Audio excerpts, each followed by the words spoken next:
اس آیت کریمہ سے تیسری بات ہمیں یہ معلوم ہوتی ہے کہ کوئی ایسی چیز جو ہماری زندگی میں ہوئی اور جس پر ہم ندامت کا حسرت کا اظہار کر رہے ہیں، تو ندامت اور حسرت کا اظہار کرنے سے ماضی میں ہو جانے والی چیز ختم نہیں ہو جائے. جو ہو چکا ہے حقیقت میں وہ ہو چکا ہے، وہ ختم نہیں ہونے والا. ٹھیک ہے، یہ بات سمجھ کے رکھیں. کسی کے رونے سے، کسی کی حسرت کرنے سے، کسی کی تمنا کرنے سے چیزیں بدل نہیں جائے گی ماضی کی جو ہو چکی ہے. جو حقیقت ہے وہ حقیقت ہے. انسان جتنی جلدی اسے تسلیم کر لے اتنا اس کے حق میں بہتر ہے، اس کی نفسیات کے لیے بھی، اس کی صحت کے لیے بھی، اور اس کی دیگر اور چیزوں کے لیے بھی. اس کے ساتھ جتنے افراد جڑے ہوئے ہیں زندگی میں ان کے لیے بھی بڑا بہتر ہوتا ہے. اللہ تعالیٰ نے فرمایا واللہ یحیی و یمیت، اللہ ہی زندگی عطا کرتا ہے اور اللہ ہی موت دیتا ہے. تو انہوں نے یہ کہا حسرت کی کہ اگر یہ لوگ جو ہمارے بھائی ہیں نسبی، یہ اگر سفر پہ نہ نکلتے اور جہاد پر نہ نکلتے تو یہ قتل ہی نہ ہوتے، یہ مارے ہی نہ جاتے. تو اس پر حسرت کرنے سے کیا وہ لوٹ کر آ جائیں گے؟ نہیں لوٹ کے. جو جا چکی وہ جا چکی، جنہیں زندگی مل چکی وہ مل چکی. تو جو یہاں رہ گئے تو انہیں زندگی مل گئی، اور جو گئے تو انہیں موت مل گئی. اللہ یحیی و یمیت، اللہ پر کوئی جبر نہیں کر سکتا. کسی کا رونا بھی اللہ کے اس قانون میں تبدیلی نہیں لا سکتا. یہ بتانا مقصود ہے یہاں پر. چوتھی بات آپ یہ سمجھیں کہ ہمارا یہ جو دین ہے، جو اللہ نے رسولوں کے ذریعے اور خاص طور پر نبی کریم صلی اللہ علیہ وسلم کے ذریعے عطا کیا ہے، اس میں رحمت ہے، اس میں شفقت ہے، اس میں بڑا رحم کا معاملہ ہے. کیسے؟ اللہ تعالیٰ نے یہاں پر ماضی میں ہونے والی چیزوں پر ندامت اور حسرت کرنے سے منع کیا، اور یہی انسان کے لیے بہتری ہے. انسان کے لیے یہی بہتری ہے کہ ماضی میں کچھ ہو گیا ہے، کچھ اس کے ساتھ حادثہ ہوا، کچھ غلط ہوا، تو اس پر حسرت اور ندامت نہیں کرے. یہ بہتر ہے انسان کے لیے. یہ رحمت کی وجہ سے، یہ دین رحمت ہے، اس لیے اسے منع کیا گیا. اس سے ہوگا کیا؟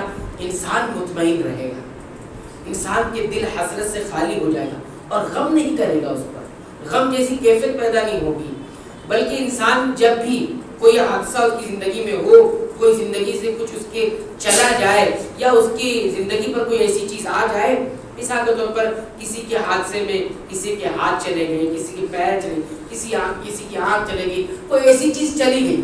اب انسان کیا کہے اپنے آپ سے یہ کہے کہ یہ معاملہ تھا، ہونے والا تھا، جیسا ہے ویسا ہوا. یہاں پر یہ ہونے والا تھا، اللہ نے اس پر لکھا ہوا تھا، مقدر کیا تھا، یہ ہو گیا. اللہ نے کیا ہے، اللہ کی مصلحت ہے، اللہ کی جو ہے حکمت ہے اس کے اندر.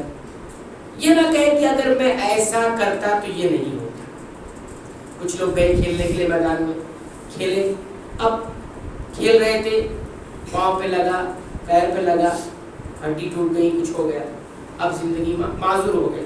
تو اب یہ کہے کہ میں نہیں جاتا کھیلنے تو میرے ساتھ یہ حادثہ نہیں ہوتا، یہ کہنے کی ضرورت نہیں ہے. یہ مقدر تھا، ہو گیا. اب جتنی جلدی اس سے باہر نکلنے کی کوشش کرے اتنا بہتر ہوگا اس کے لیے. اور یہ رحمت کا معاملہ ہے. کیا ہے؟ تو یہ ہمیں معلوم ہے. پانچویں چیز اس آیت کریمہ سے معلوم ہوتی ہے، وہ یہ ہمیں سیکھنے کو ملتا ہے، اگر کوئی شخص سفر پر گیا اور سفر میں اس کے ساتھ کوئی حادثہ ہو گیا، اب اس کے گھر والے، اس کے اعزاء اور اقارب رشتہ دار کیا کہہ رہے ہیں کہ اگر یہ سفر پہ نہیں جاتا تو اس کے ساتھ یہ چیز نہیں ہوتی. کیا کہے کہ اگر یہ سفر پہ نہ جاتا تو یہ حادثہ اس کے ساتھ نہ ہوتا. ہم ایسے رشتہ داروں کے بارے میں کہیں گے کہ یہ کافروں والی بات کرتے ہیں. کس کی بات کرتے ہیں؟ یہ کافروں والی جیسی بات کرتے ہیں، کیونکہ اللہ تعالیٰ نے اس آیت میں کہا ہے کہ ان کافروں کی طرح مت ہو جانا جنہوں نے اپنے بھائیوں کے بارے میں یہ کہا کب، جبکہ یہ سفر پر گئے اور جہاد پر گئے.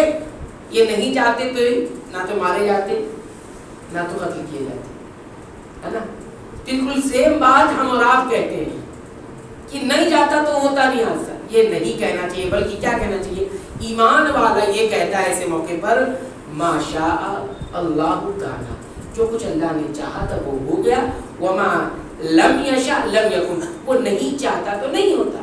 اللہ کی مشیت پر معاملہ رکھ دے کہ اس نے جو کچھ چاہا تھا وہ ہوا ہے، اور وہ نہیں چاہتا تو یہ نہیں ہوتا. یہ کہے گی قرآن حکیم میں آتا ہے، اللہ تعالیٰ سورہ رات میں فرماتے ہیں اللہ یعلم ما تحمل کل انثی، اللہ اچھی طرح جانتے ہیں جو کچھ شکم مادر میں ہے، یعنی ماں کے پیٹ میں کیا ہے وہ اللہ ہی جانتے ہیں. وما تغیض الارحام وما تزداد، اور اللہ تعالیٰ یہ بھی بخوبی جانتے ہیں پیٹ کا یعنی رحم مادر کا بڑھنا اور گھٹنا، یہ بھی اللہ تعالیٰ اچھی طرح جانتے ہیں. وکل شیء عنده بمقدار، ہر چیز زندگی میں ہونے والی ہر چیز اللہ کے یہاں ایک مقدار ایک اندازے کے اندر موجود ہے.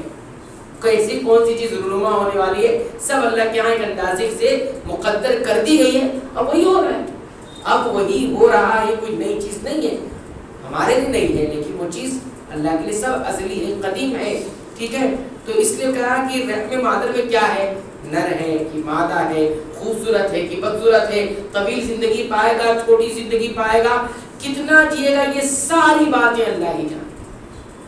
کوئی کنڈلی نہیں ہے کسی کے پاس کنڈلی دیکھ کے بتائے، یہ سب جو دعوے کنڈلی اس کی ہے، کتنا جیے گا، کب امیر بنے گا، کب غریب بنے گا، کون سی چیز کہاں اس کی گردش کر رہی ہے، یہ ساری باتیں اٹکل پٹھو جسے کہتے ہیں، یہ سب اندازے ہوتے ہیں جو ادھر ادھر سے اندازے لگائے جاتے ہیں، اور کبھی اندازے کہیں بیٹھ جاتے ہیں تو آدمی ایمان خراب کرے.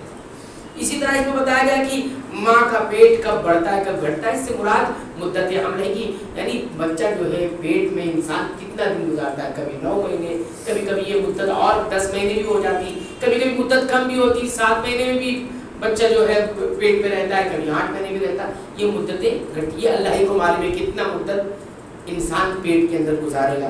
اسی طرح آگے ہے وہ کل شیء عنده بمقدار، ہر چیز اپنے مقدار میں ہے، یعنی کس کی زندگی کتنی ہوگی، کتنا اسے رزق ملے گا، کتنا وہ جیے گا، کس کے ساتھ کہاں اٹھے گا بیٹھے گا، یہ ساری چیزیں اللہ ایک اندازے کے مطابق مقرر کر رکھا ہے. تو ہم کوئی چیز کے بارے میں کہ ایسا کرتا تو ایسا نہیں ہوتا، ویسا کر، یہ کسی کو نہیں معلوم، نہیں جاتے تو یہی مر جاتے، یہ بھی تو ممکن ہے، امکان تو کچھ بھی ہو سکتا ہے، کس کو معلوم. تو یہ کہنا بہت غلط بات ہے، یہ کافروں کی طرح کہنے والی بات ہے. ہمارا سارا ایمان اللہ پر ہونا چاہیے. اس جیسی ہستی کوئی نہیں، لیکن سے کبھی اتنی شیء، اس کی جیسا کوئی ہستی نہیں ہے. تو یہ 5ویں بات ہمیں معلوم ہوتی ہے، سارے معاملات اللہ کے ہاتھ میں، جو اس نے مقدر کر دیا وہ بدلتا نہیں ہے اور کوئی بدل نہیں سکتا. کسی کا گناہ اسے نہیں بدل سکتا اور کسی کا تقویٰ بھی اسے نہیں بدل سکتا. جو اللہ نے مقدور کر دیا یہی ہے ہمارا ایمان، اسی کو کہتے ہیں توحید. اگر اس میں ذرہ برابر بھی ہم نے کچھ کمی بیشی کی تو توحید بگڑے گی، اور جب توحید بگڑ جائے گی تو پھر کہیں کا انسان نہیں رہ سکتا، دنیا میں بھی سعادت نہیں ملے گی اور نہ آخرت میں سعادت ملے گی.